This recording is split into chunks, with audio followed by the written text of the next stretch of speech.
விண்ணகத்திலிருந்து இறங்கி வந்த உணவு நானே என்று இயேசு கூறியதால் யூதர்கள் அவருக்கு எதிராக முணுமுணுத்தார்கள்.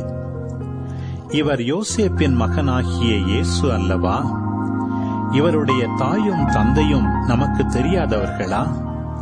அப்படி இருக்க, நான் விண்ணகத்திலிருந்து இறங்கி வந்தேன் என இவர் எப்படி சொல்லலாம் என்று பேசிக் கொண்டார்கள். இயேசு அவர்களை பார்த்து கூறியது, உங்களிடையே முணுமுணுக்க வேண்டாம். என்னை அனுப்பிய தந்தை ஈர்த்தாலொழிய எவரும் என்னிடம் வர இயலாது. என்னிடம் வருபவரை நானும் இறுதி நாளில் உயிர்த்தெழச் செய்வேன். கடவுள் தாமே அனைவருக்கும் கற்றுத்தருவார் என இறைவாக்கு நூல்களில் எழுதியுள்ளது. தந்தைக்கு செவிசாய்த்து அவரிடமிருந்து கற்றுக்கொண்ட அனைவரும் என்னிடம் வருவர்.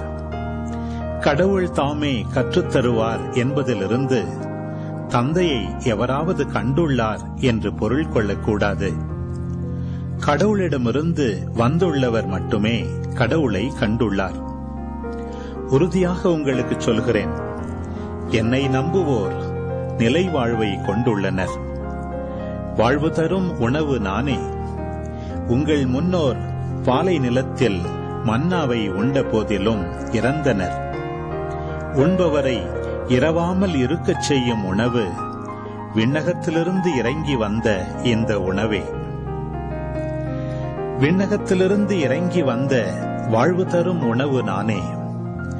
இந்த உணவை எவராவது உண்டால் அவர் என்றுமே வாழ்வார்.